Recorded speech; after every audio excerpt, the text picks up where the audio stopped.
Perdón que no prenda cámara, chiquitines y chiquitinas, pero hoy fui al dentista, entonces ando bastante incómoda e hinchada. Entonces sí me da pena que me vean así, mis queridas y queridos. Pero adelante, cuando quieran empezar. Bueno, buenas tardes a todos, compañeros y maestra. Buenas tardes, Raquel. Eh, bueno, mi equipo está conformado por Víctor, Selvina y Tere y yo. Bueno, yo soy servidora. Bueno, a nosotros nos tocó el tema de enfoque representacional. Bueno, ¿me puedes pasar a la siguiente, por favor?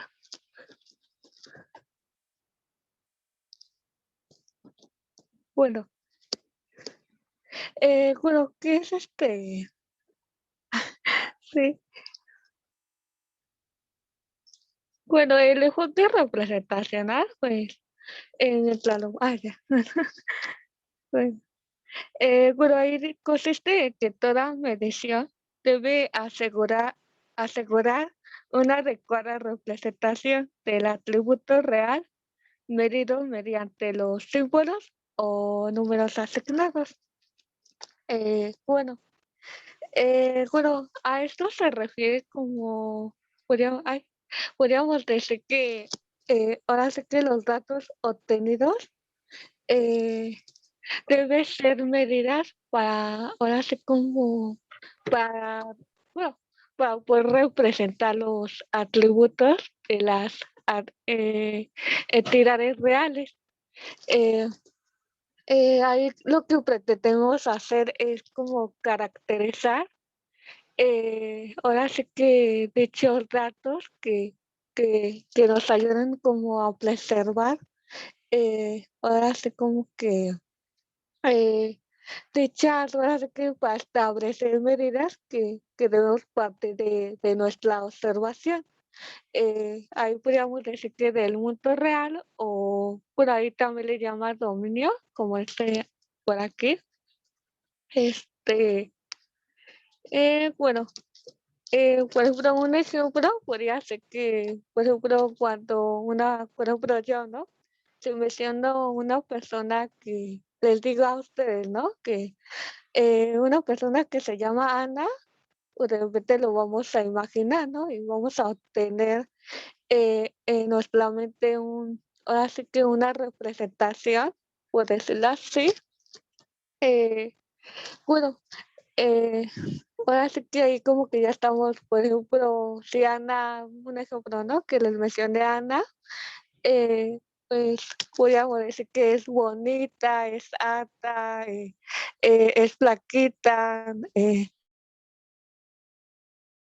es sociable, ahora sí como que sus cualidades o características que ahí estamos como que imaginando, ahora sí como que esa persona.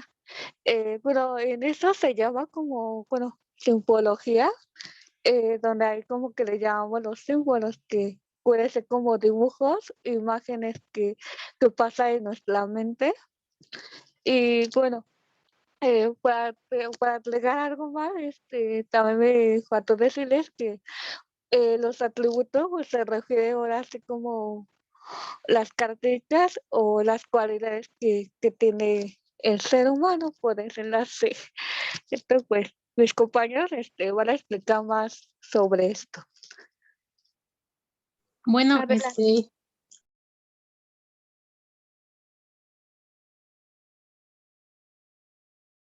¿sí continúo yo? Sí, si quieres. Ok. Entonces, dentro de esta primera diapositiva también encontramos el constructivismo y Ausubel principalmente, que habla de un cambio de experiencia y una estructura cognitiva previa, es decir, el antecesor de lo que se va a aprender.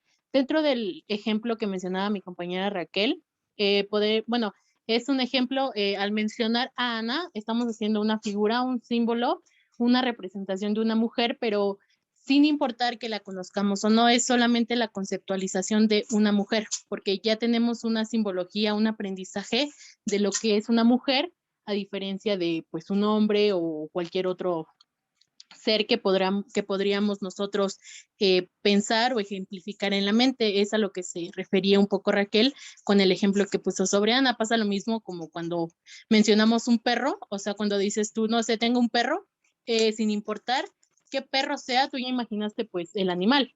Ya tú puedes decir, no sé, tengo un schnauzer, un pitbull, entonces ya hay diferencias, pero el aprendizaje previo es simplemente la imagen de un perro.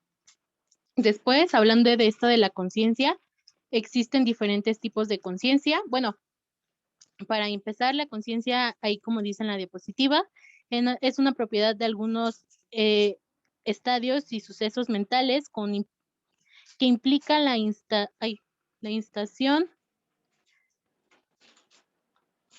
Híjole, se movió un poquito la diapositiva, pero bueno, entonces ahorita explico esa parte. La conciencia de criatura es la identidad que asumimos y que se le asume a los animales, lo que no se puede como una conciencia propia, como por ejemplo una piedra. Simplemente es decir características o asumir características a un objeto. Entonces solamente son características esta conciencia criatura. Después estamos con la conciencia estado, que son estados y sucesos sensoperceptivos, y en estas ocasiones no nos percatamos de ellos, como por ejemplo alguna situación sorpresa, recuerdos, creencias, deseos, dolores, alegría, tristeza. Ya hablamos más de un estado o un sentimiento. Después, la conciencia intransitiva es dejar de tener objeto al cual se le dirige cierta imagen mental, por ejemplo, la psicosis o la perversión. Después está la conciencia transitiva, y en esta hacemos total uso de la conciencia. Ejemplo, Milton es consciente de ser un estudiante del IRC, entonces es como ya, como dice ahí, una conciencia, estar en un estado consciente de las cosas que estás haciendo, es a lo que se refiere. Entonces, algunos autores no asumen la conciencia como algo orgánico, sino que es algo que no se establece dentro de, no sé, del cerebro o del encéfalo o de cualquier otro organismo que tengamos en nuestro cuerpo. El representacionismo fuerte habla de los deseos, de los estados mentales intencionales y no intencionales. Es de esto, y uso y desuso de la conciencia, como mencionaba, es un poquito más, la conciencia va como en diferentes, pongamos los niveles, entonces es como conciencia de características únicamente, de formar un símbolo o una imagen de los sentimientos que tenemos y de las, como dice, bueno, como mencionaba, de las partes mentales intencionales y no intencionales, y también el uso de la conciencia. Y también está la parte intrínseca, que es cómo identificamos a un objeto por ser objeto.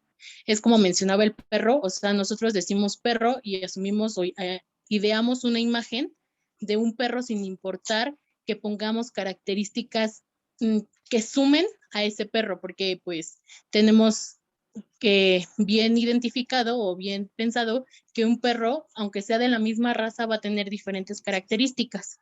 Y bueno, eso es esta primera parte de mi exposición. Oigan, van excelentemente bien, soy fan. Solo nada más un poquito más despacio porque esto es fundamental y están muy bien. Muy bien, Cómo profesora. bajaron la información me está encantando, está padrísimo. Nada más un poquito más despacio, por favor, ¿sale? Bueno, ahora yo explicando ahora sí lo que me correspondía que explicó mi compañera Celina. Una disculpa, compañeros y profesora. Bueno, en la conciencia criatura vamos a encontrar primeramente que los humanos, además de las demás especies de animales, nosotros vamos a ser las personas, o mejor dicho, los seres que vamos a tener conciencia. Eso es lo que nos trata de hablar la conciencia criatura. Además de que podemos tener un sueño profundo y que podemos entrar en cierta sintonía, ¿no? Y podemos interpretar los sueños. El inciso B es la conciencia de estado. Aquí podemos observar principalmente que van a estar los sucesos sensoperceptivos. Por ejemplo, vamos a encontrar los pensamientos, los recuerdos, creencias, además también de los deseos. Estas conciencias nos van a ayudar principalmente para que podamos establecer nuestros estados y nuestros sucesos mentales y nos podamos percatar de ellos. Al final voy a hacer como un resumen de las 4 incisos para que me entiendan un poco más. El siguiente es la conciencia intransitiva. En esta principalmente se va a destacar por ser una conciencia implícita. Yo lo interpreto como que quiere decirnos algo simplista, pero no. En esto quiero decir que vamos a encontrar, como estábamos viendo no recuerdo si con mi compañera Aileen, las variables, por ejemplo, de la expresión, una expresión, por ejemplo, X de tal consciente que nos va a referir a un intransitivo, por ejemplo, de conciencia. Todo esto va conjunto con las variables porque nos va a dar, como por ejemplo estábamos viendo también con Skinner o Gagné, que nos hablaban, por ejemplo, de ciertas,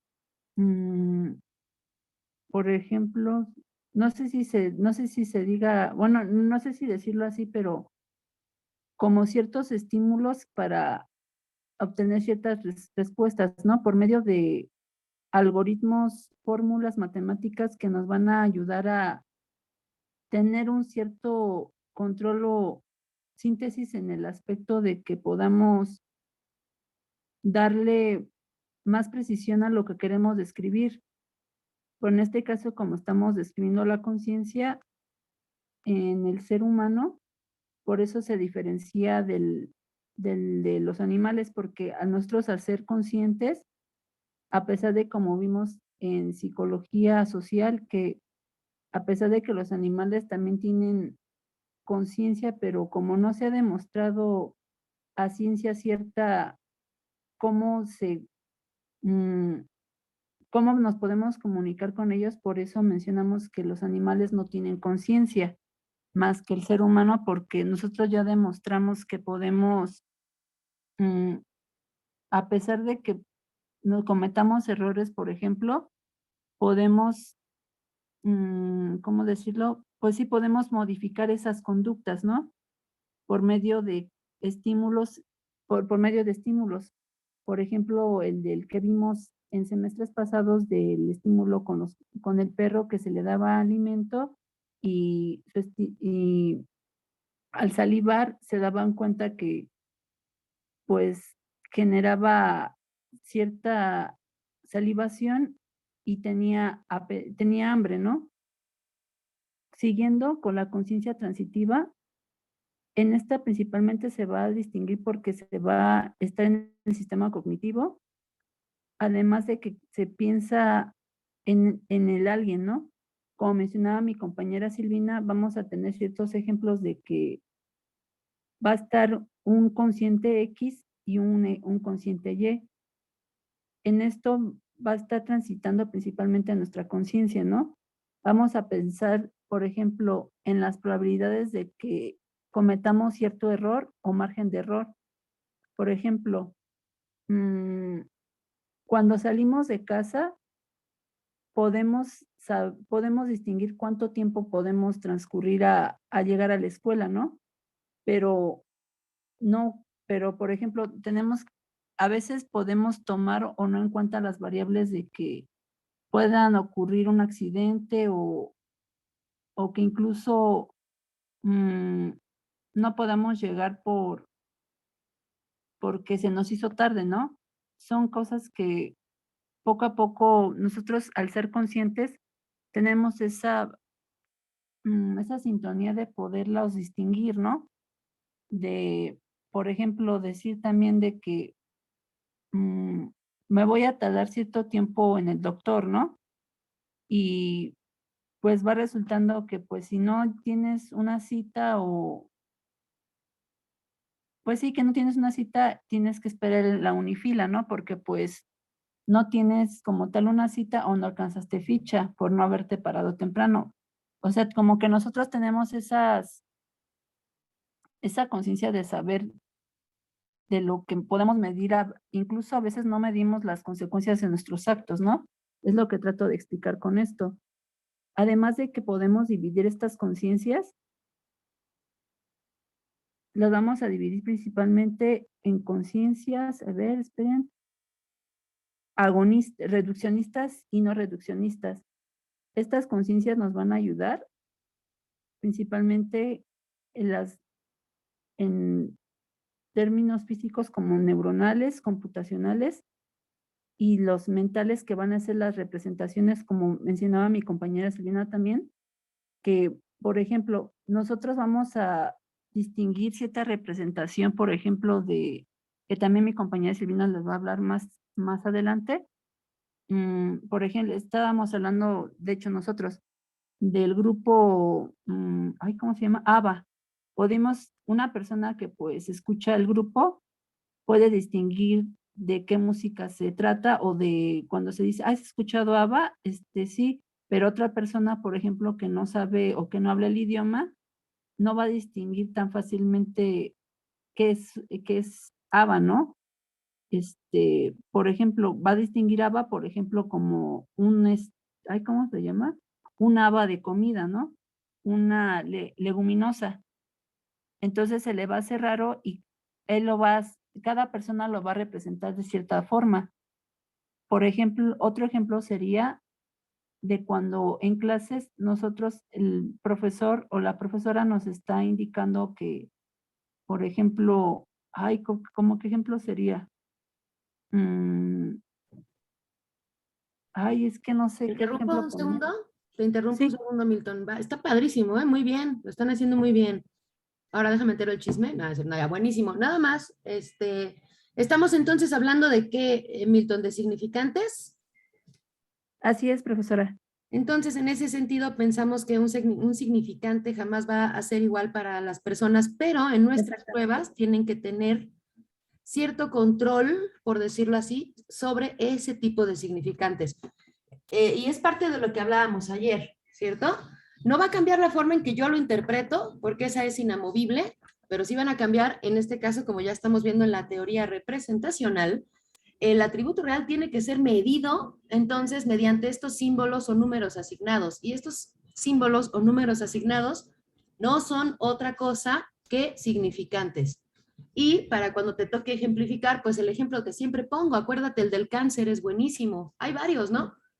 Pero también el nombre de luna puede ser otro significante. Y así puedes construir ejemplos con absolutamente, si quisiéramos así, todas las palabras. Entonces, ¿cómo podemos resolver esto? Que creo que es de lo que van a hablar adelante, ¿no? Pero bueno, ahorita ya no te interrumpo más y lo retomamos. Van muy bien.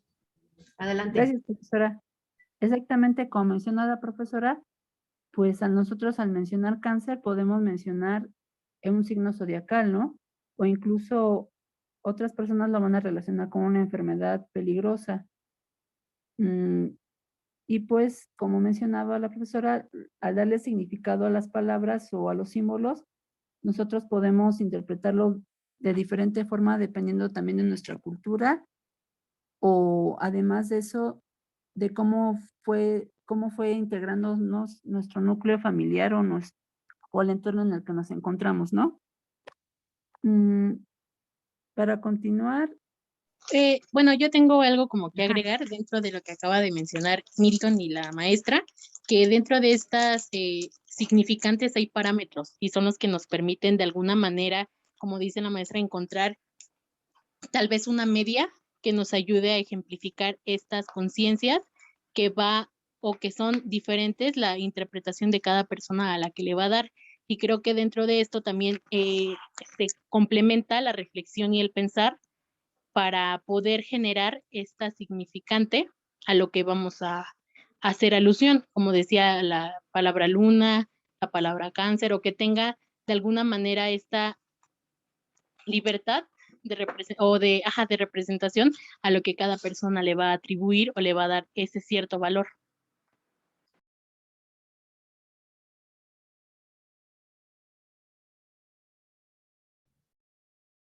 Muy bien. ¿Siguen, verdad? ¿Van a continuar o acá termina? Bueno, yo tengo como que complementar un poco acerca de la transparencia fuerte, que son las experiencias que no se experimentan mediante otras propiedades, perdón. Y la transparencia débil, que son las propiedades intrínsecas, que no se experimentan mediante algunas otras propiedades o mediante las experiencias anteriores. Y ya como parte final sería que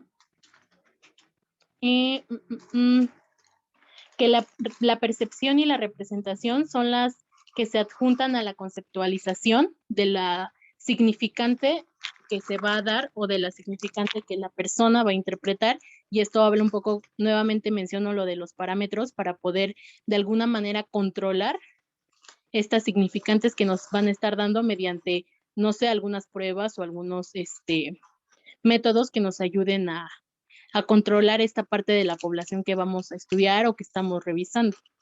Y creo que sería todo. Muy bien, excelente presentación, los felicito. Profesora, falta mi compañera Teresa. Falta otra mi vez, compañera pase. Tere, sí es cierto, perdón. No te Qué preocupes. groseros. Silvina. No es cierto, adelante, Tere, nos queda muy buen tiempo, adelante. Y gracias.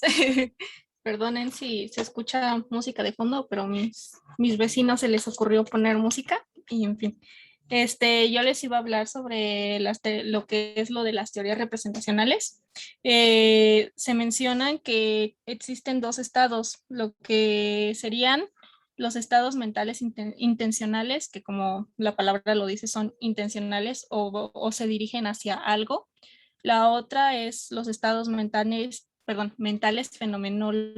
fenoménicos, que no son intencionales. En estas quiere decir que no se representa o no representa, son puramente fenoménicos, lo que quiere decir que es una manifestación de algo. Como ya lo mencioné, se dividen en dos, y de aquí también tiene que ver con el representacionalismo, como ya lo había comentado mi compañero Milton y mi compañera Silvina.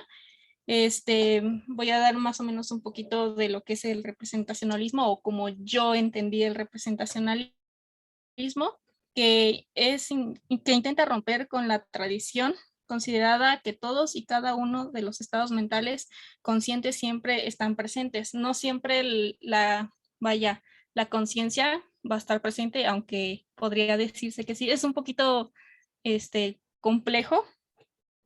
También pueden existir representaciones que, como ya lo dije, no son conscientes, como por ejemplo imágenes, así como lo estaba comentando mi compañero Milton.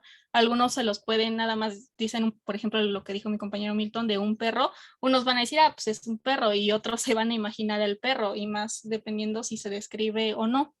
Entonces, nada más quería complementar eso, es muy poquito lo que me tocó. Pero está excelente esta cuestión de las que ya nos hablaron y cómo lo complementas. ¿Por qué? Porque en este sentido ahí podríamos contestar una pregunta: ¿de qué o con qué o por qué o con base en qué partimos para establecer medidas? Y ahí entonces estamos hablando de que partimos de nuestra observación del mundo real, ¿cierto? Entonces la observación va a ser un primer punto fundamental para que podamos establecer estos parámetros. A ver, les pregunto rápido, conforme a lo que dijeron sus compañeros, ¿cuál es el fundamento de la teoría representacional entonces?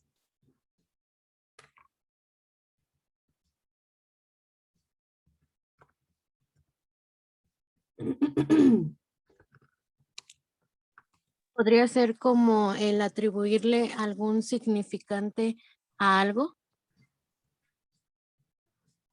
A ver, déjenme, le pido a mi hermana que le baje un segundo.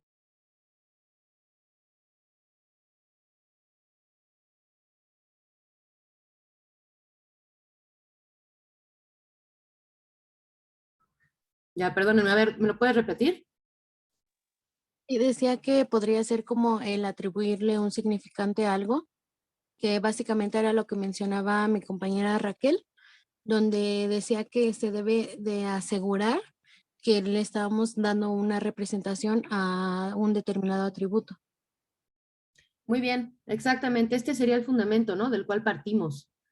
Entonces, en ese sentido, pues tenemos que identificar que estamos hablando de representaciones que se hacen las personas y que a su vez nos hacemos nosotros mismos mediante la observación de este mundo, del mundo real. Ayer hablábamos ya, hacíamos la diferencia entre lo que es el mundo real, digamos, la constante, el continuo, que es el mundo real para todos, y también de este mundo real que parte de nuestra subjetividad.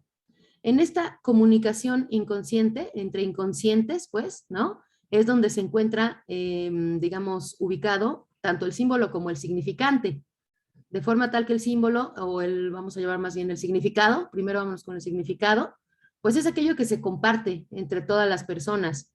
Y el significante es aquello que ya construyo yo. Por eso es que unas personas cuando piensen en perro, pues yo voy a pensar en mi cachorro, evidentemente, ¿cierto? Y otros pensarán en el perro que no pudieron tener, en el perro que se les murió cuando eran chiquitos, en el perro que tiene la abuelita que es su favorito, ajá, en muchos perros. Pero entonces siempre estaremos hablando de perros, ¿sí? Las relaciones se deben mantener, se deben preservar entre estos símbolos que vamos a utilizar para la medición de nuestras psicometrías. Ahora dice Daniel por acá, asociación libre. No, Daniel, porque la asociación libre es una técnica psicoanalista con la cual vamos a permitir que la persona nos hable libremente de aquello que nos está, digamos que le está, más bien a la persona le está saliendo como imago, ¿no? Al yo decir, otra vez, perro, él o ella van a tener un montón de asociaciones asimiladas a la imagen perro, pero él me puede decir camino, patas, lluvia, todo lo que le haya pasado en el momento en el que asoció algo a un perro y no propiamente se va a preservar entonces el atributo real. ¿Sí me explico por qué asociación libre no puede ser? Eso ya de psicoanálisis ya es para, también es medida clínica, pero es en otro sentido. Ahí es cuando estamos ya, digamos, haciendo diagnóstico en consulta, no mediante una prueba psicométrica. Acá tenemos que, digamos, preservar simplemente, ¿no? Estos valores y, más importante, preservar las relaciones entre estos valores. ¿Sale? Lo que para mí sea un perro, claro que será importante en medida de la interpretación que yo haga de mi prueba psicométrica, pero será aún más importante aquello que se comparte con esta persona a la que le estamos aplicando la prueba psicométrica. ¿Sí? Se tienen que entonces preservar estos atributos, y son atributos reales. Si habláramos de asociación libre, Daniel, muchos pueden ser imaginarios, inclusive fantasmáticos. No precisamente del orden de lo real. ¿Sale? Bueno, muy bien. ¿Qué hacemos? Moni, ¿continúas con la exposición para que terminemos hoy exposiciones? Creo que no está Luis. No está Luis. Ok, avisó que no podía. Pero, Creo. ¿Lo puedes hacer tú? ay, espérame que se movió todo. Ajá. Sí, yo creo que sí puedo. Es que tenemos 2 líneas del tiempo, entonces creo que sí podemos hacer puedo hacer esta primera intervención y a lo mejor el jueves que Luis haga su parte y después cierro yo porque lo teníamos dividido así. Bueno, me parece bien porque ya quisiera que termináramos con este tema. El jueves arrancáramos ya con el siguiente tema. Entonces, si puedes adelantar, porfa, y ya el jueves nada más escuchamos lo que tenga que complementar Luis. Ok. ¿Te parece? Sí. Va. Ahora, en lo que Moni pone su pantalla y esto, ay, espérenme. Sí, vamos a abordar un poquito más de la teoría representacional, pero primero quiero que terminemos ya las exposiciones. ¿Vale? Y ya el jueves, cuando termine Luis, afianzamos esto de la teoría representacional, si les parece bien. Pero por hoy quisiera que ya termináramos casi con todas las exposiciones, ¿sale? Sí, voy, porque como que tengo ahí problemitas.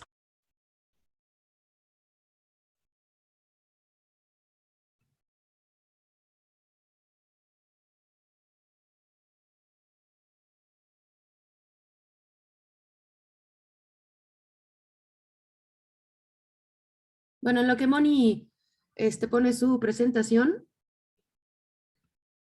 a ver, ¿alguien sabe por acá qué es la definición axiomática de probabilidad? ¿Ya lo vieron en algún momento? Definición axiomática de probabilidad.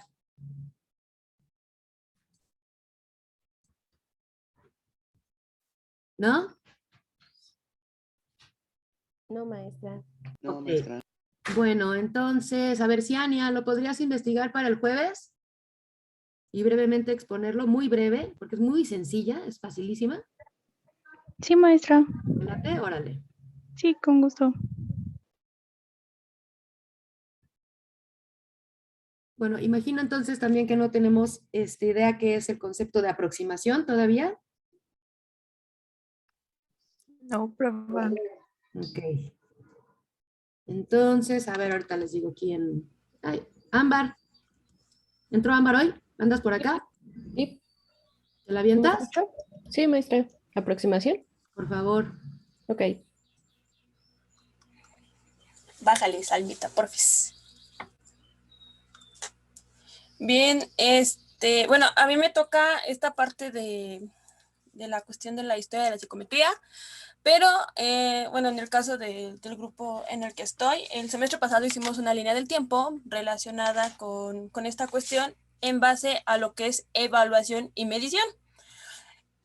Obviamente, pues sabemos que estos conceptos están como que muy relacionados en esto, y en clases pasadas lo habíamos comentado, que pues había comenzado como que desde China, que ocupaban métodos de selección para funcionarios de forma oral, ahí con los en Grecia, que el pensamiento humano, tanto filosófico como el médico, desde Hipócrates hasta Platón, utilizaban cuestionarios. Y de ahí pues fueron a esta cuestión de la percusión, de los precursores en diferentes aspectos.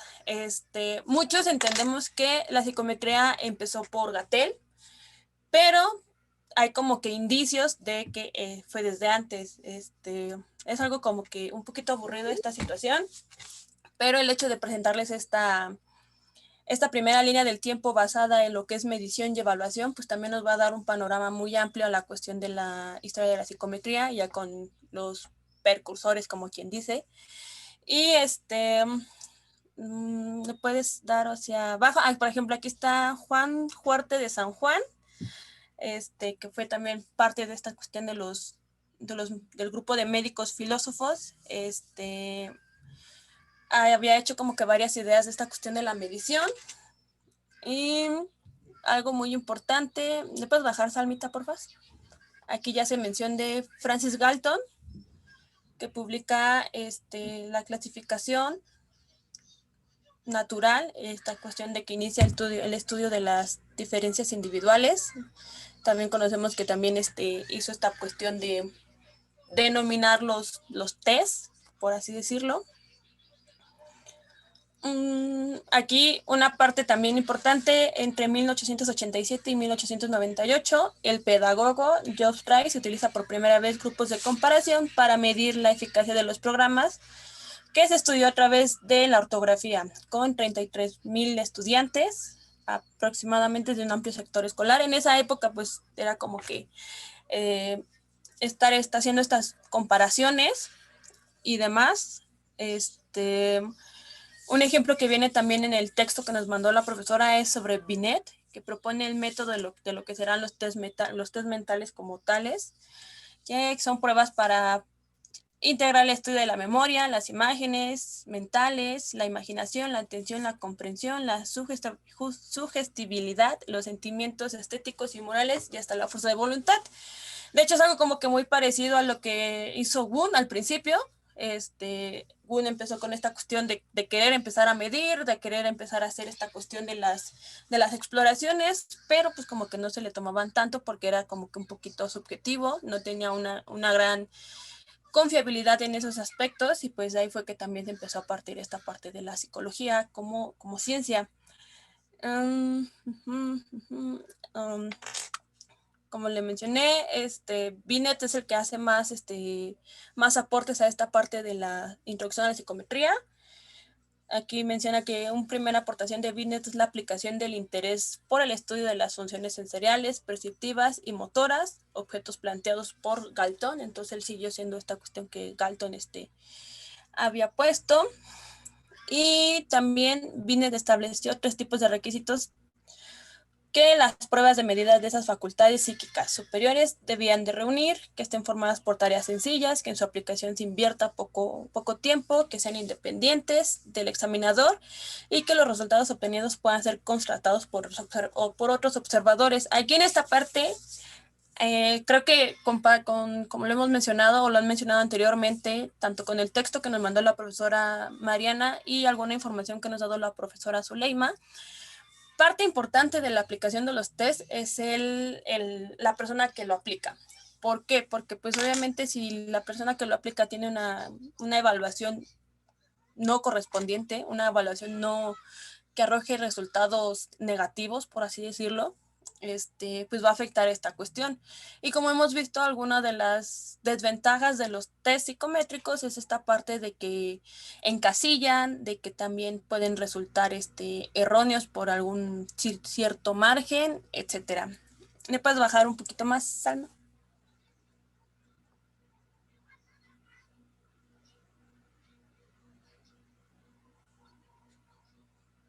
Ok. Aquí ya hace mención de Cattell, que acuña el término test mental. El objetivo de tales pruebas lo estableció en la determinación del rango, exactitud y naturaleza de las facultades psicológicas, así como en la posibilidad de reunir suficiente material como para hallar los factores que regulan el desenvolvimiento de esas facultades, sus conexiones y así como sus perturbaciones. Y de ahí nos saltan, o sea, Cattell tiene como que varias obras, también es el primer autor que plantea baterías de pruebas para la evaluación psicológica, proponiendo en 1896 dos baterías diferentes, cada una conformada por una serie de tests. Y aquí A.B. House, estudioso de la memoria y su medida, pionero en evaluación en el laboratorio con pruebas objetivas, con la presentación de estímulos mediante aparatos. Aquí ya empieza esta cuestión de meter también los aparatos para la cuestión de la medición y de la evaluación. Pearson en 1857, 1936 y Spearman 1883 y 1945 desarrollan métodos correlacionales que van a permitir la construcción de instrumentos de evaluación y son los pioneros indiscutibles del modelo psicométrico o de rasgos. Aquí, como les digo, o sea, es una como línea del tiempo más basada en la cuestión de la evaluación y la medición, pero que da estas aportaciones para también retomar la cuestión de la psicometría. ¿Le puedes bajar un poquito, por favor, Salma? Digo, no estoy diciendo todos los autores para que no sea tan aburrido.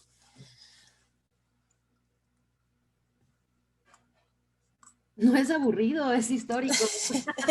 Es que como que siento que se aburren porque como ya, bueno, creo que mis compañeros del 504 ya tuvieron clase con la profesora Zuleima y hablaron un poco de la historia, pues es así como que... Ah, perfecto, entonces que participen ahorita. Muy bien, qué bueno que me dices ese dato.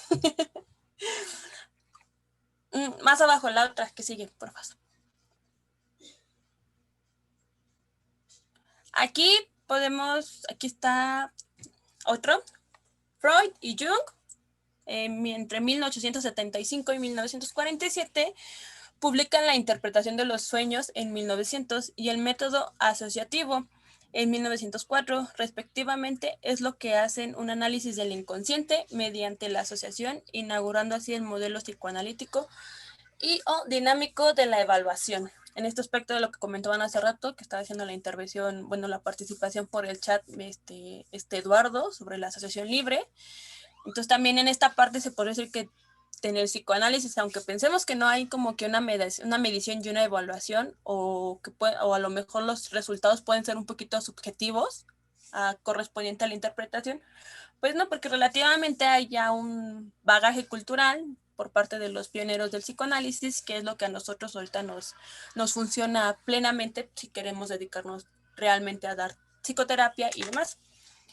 Acá también Pero espérate, Moni, los amo, pero vamos a seguir aclarando esto porque, insisto, el método de asociación libre nos sirve. A ver, ¿para qué creen que les sirve a los demás? Ya no Dani ni Moni, ¿quién más? A ver, díganme. ¿Quieren que yo diga quién? ¿O alguien quiere participar? ¿Para qué creen ustedes que nos sirve el método de asociación libre?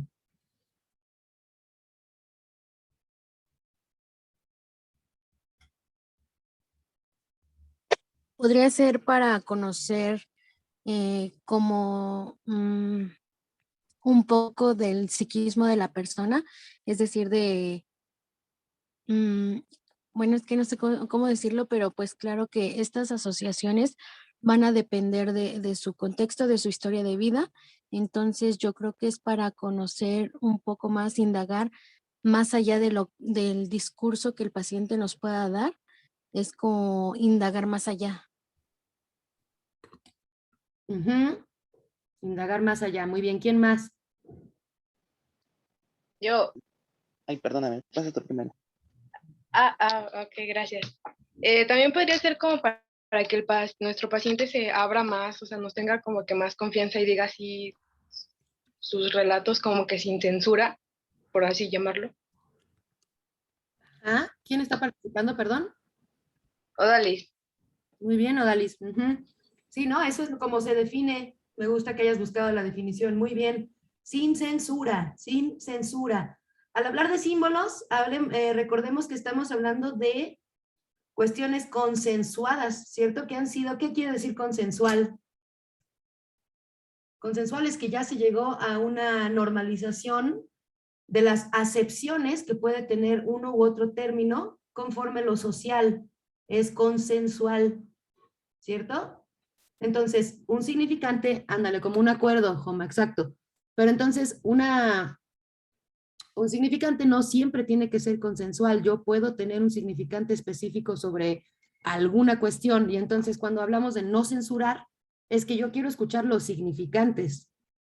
Quiero conocer los significantes de la persona que tengo enfrente. Es otro método muy distinto a todos los que estamos viendo para medición de lo psíquico, del estado psíquico, anímico, afectivo de la persona. El de Thorndike, por ejemplo, que está aquí arriba, ese que medía, si Thorndike, perdónenme, es el pionerazo de lo conductual, que medía actitudes, medía actitudes, el conductismo. ¿Sí o no? Nada más tiene que responder sí o no. ¿No? No, exacto. Entonces, ¿qué medía?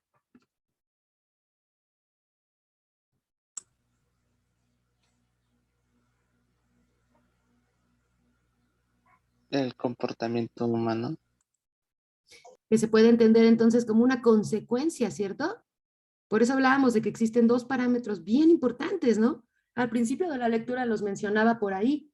Teníamos el que mide las actitudes más allá de lo psicobiológico.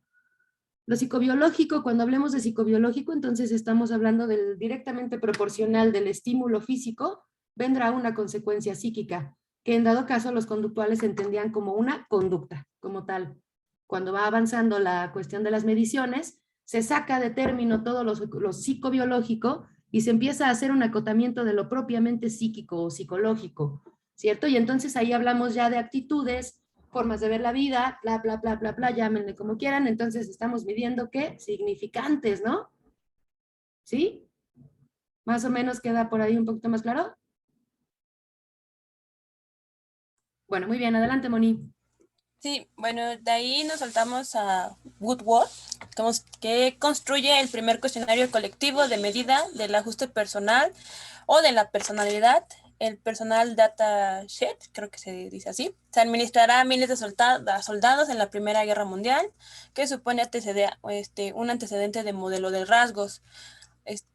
Aquí en esta parte, pues, cuando fue lo de la Guerra Mundial, la Segunda Guerra Mundial, si no me equivoco, no, la primera, empezaron aquí con estas cuestiones de crear también estos test porque querían tener esta cuestión de que los soldados cubrieran cierto parámetro. O sea, si nos damos cuenta actualmente, por ejemplo, en Estados Unidos hay varios grupos de soldados y van como que por categorías. Entonces, también deben de cubrir un cierto perfil, pasar este cierto tipo de pruebas y demás para poder pertenecer a esto. O sea, como que los que conocemos que son como los más famosos son los Marines. De hecho, hasta en las películas salen bastante, que son unos unos superhombres o supermujeres, porque también hay mujeres en este rubro, que tienden a tener como que misiones muy especiales y demás. Entonces sí es como que esta cuestión de la seguridad del país y demás, y más en estos países como Estados Unidos, que son muy patrióticos, entonces sí tienen que buscar estos ciertos requisitos. Luego en 1921, Hermann Rorschach publica su psicodiagnóstico, una técnica de medida de la personalidad normal y patológica a partir de la interpretación de manchas de tinta, y su examen psicodinámico lo hace ser pionero del modelo dinámico. Creo que lo conocemos todos, de hecho hasta en las caricaturas sale como de broma, que te ponen así la mancha y tienes que interpretar qué es o qué ves relativamente. A esto a lo mejor nos podemos llevar en esta parte que explicaban Silvina y Milton con la cuestión de la representatividad. Entonces es lo que uno ve y también en este caso observa y puede definir qué significado le da o qué significante le da a este tipo de manchas. Entonces también es parte de esta cuestión de la historia de la psicometría. Le puedes bajar otro poquito porque creo que ya faltan poquitas.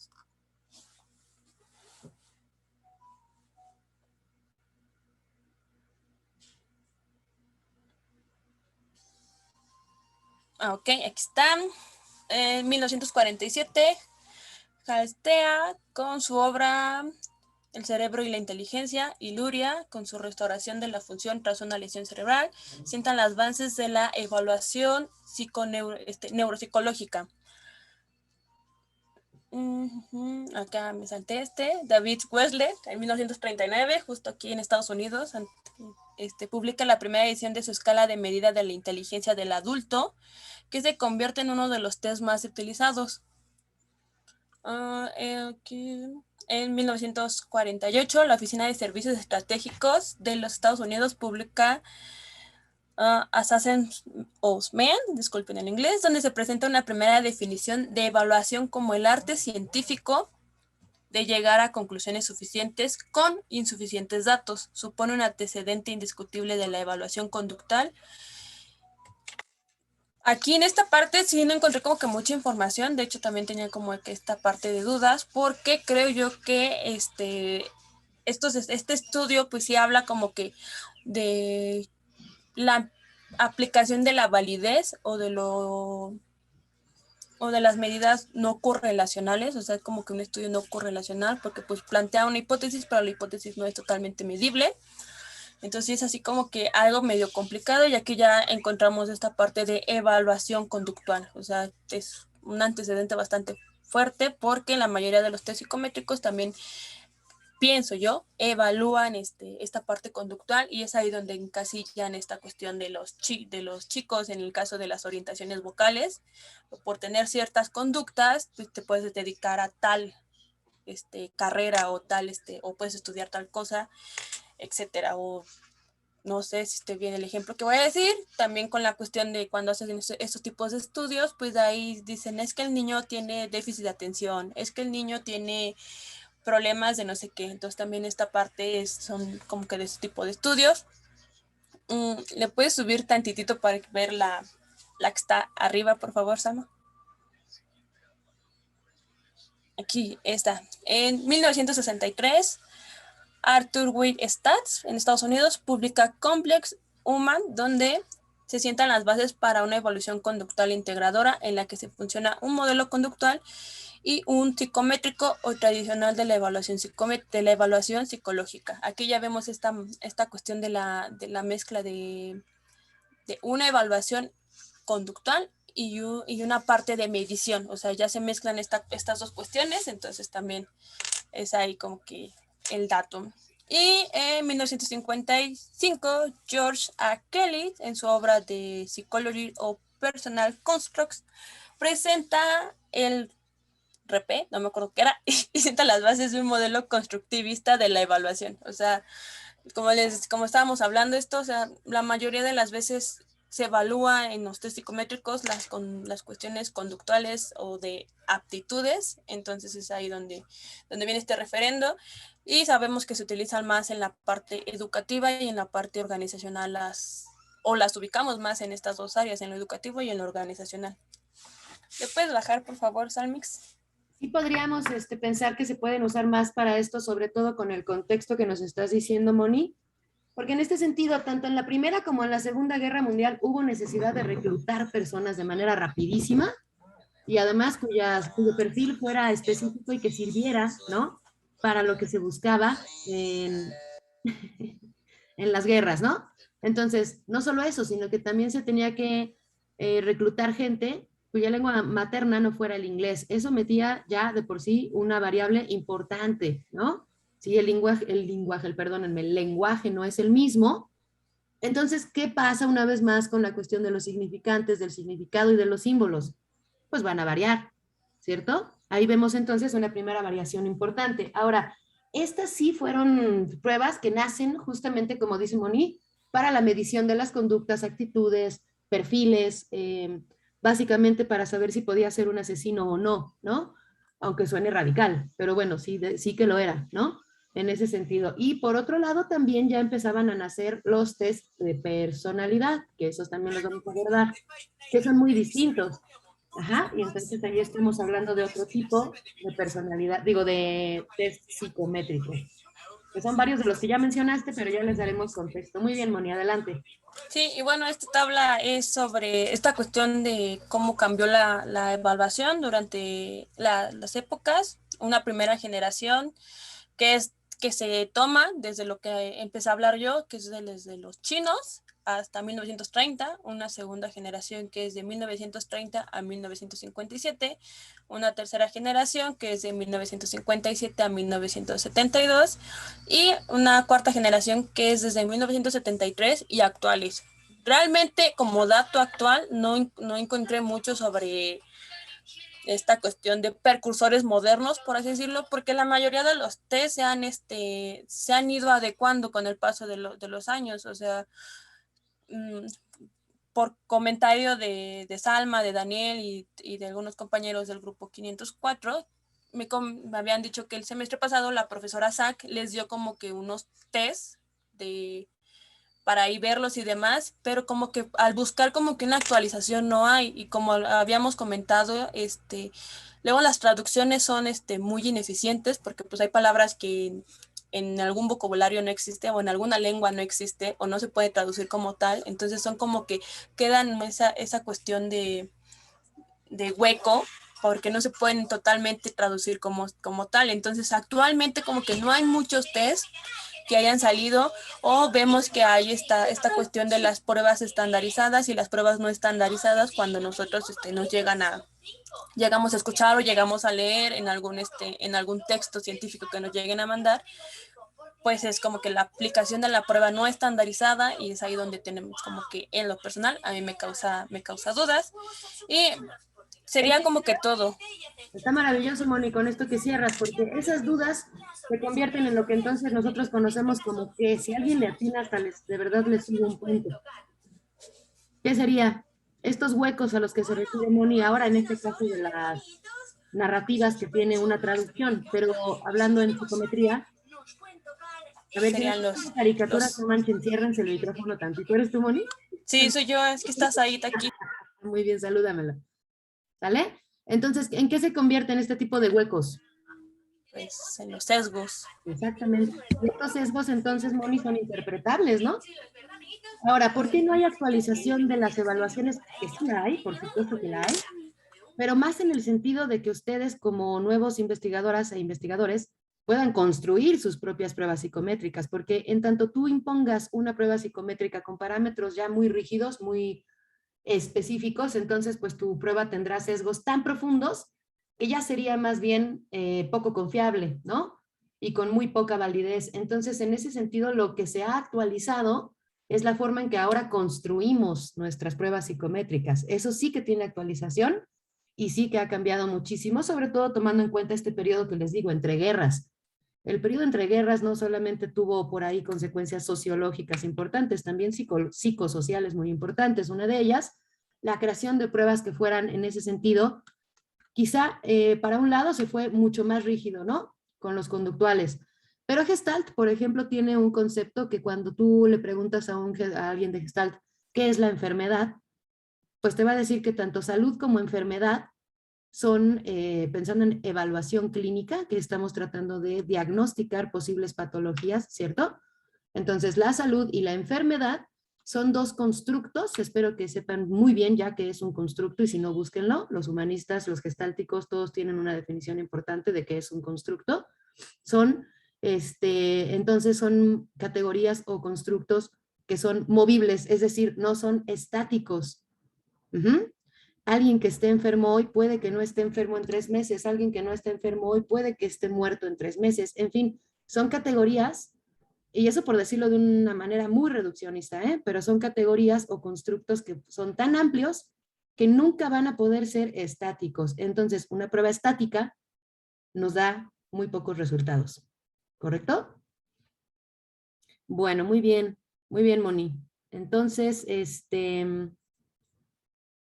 el jueves ya nada más nos vamos con dudas de lo de hoy. No, maestra. Bueno, nada más entonces voy a necesitar que Ciania y Ámbar nos ayuden con estos conceptitos por ahí que faltaron.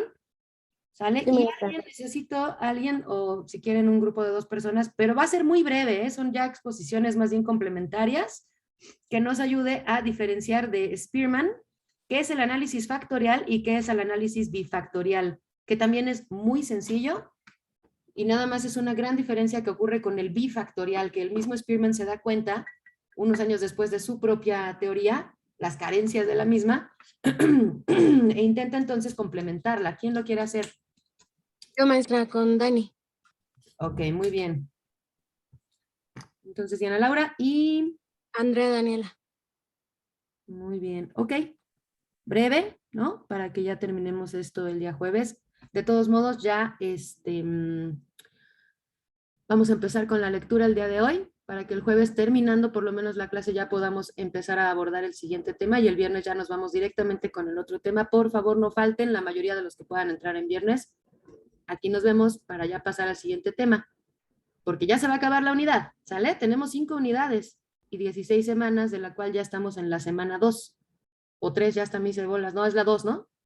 ¿Sale? Sí. Entonces tenemos que ir un poquito rápido. Ricardo, con respecto a lo que dijiste de lo de la asociación libre, sí, claro que está muy ligada a la psicología forense, y esta práctica de la que nos hablaba Moni, de las manchas y todo eso, pues mucho se basa en eso, porque ahí entonces no estás poniendo un parámetro rígido, ¿cierto? Esa es una gran prueba. Es maravillosa y por eso es tan universal, porque ahí te permite encontrar los rasgos específicos de la personalidad, válgame la redundancia, de cada una de las personas. Entonces ya estamos hablando de estructuras psíquicas, como bien dijeron sus compañeros que expusieron teoría representacional. Por ahí también el constructivismo tuvo muchísimo que aportar. ¿Quiénes son constructivistas? Díganme al menos 1 o 2 autores del constructivismo.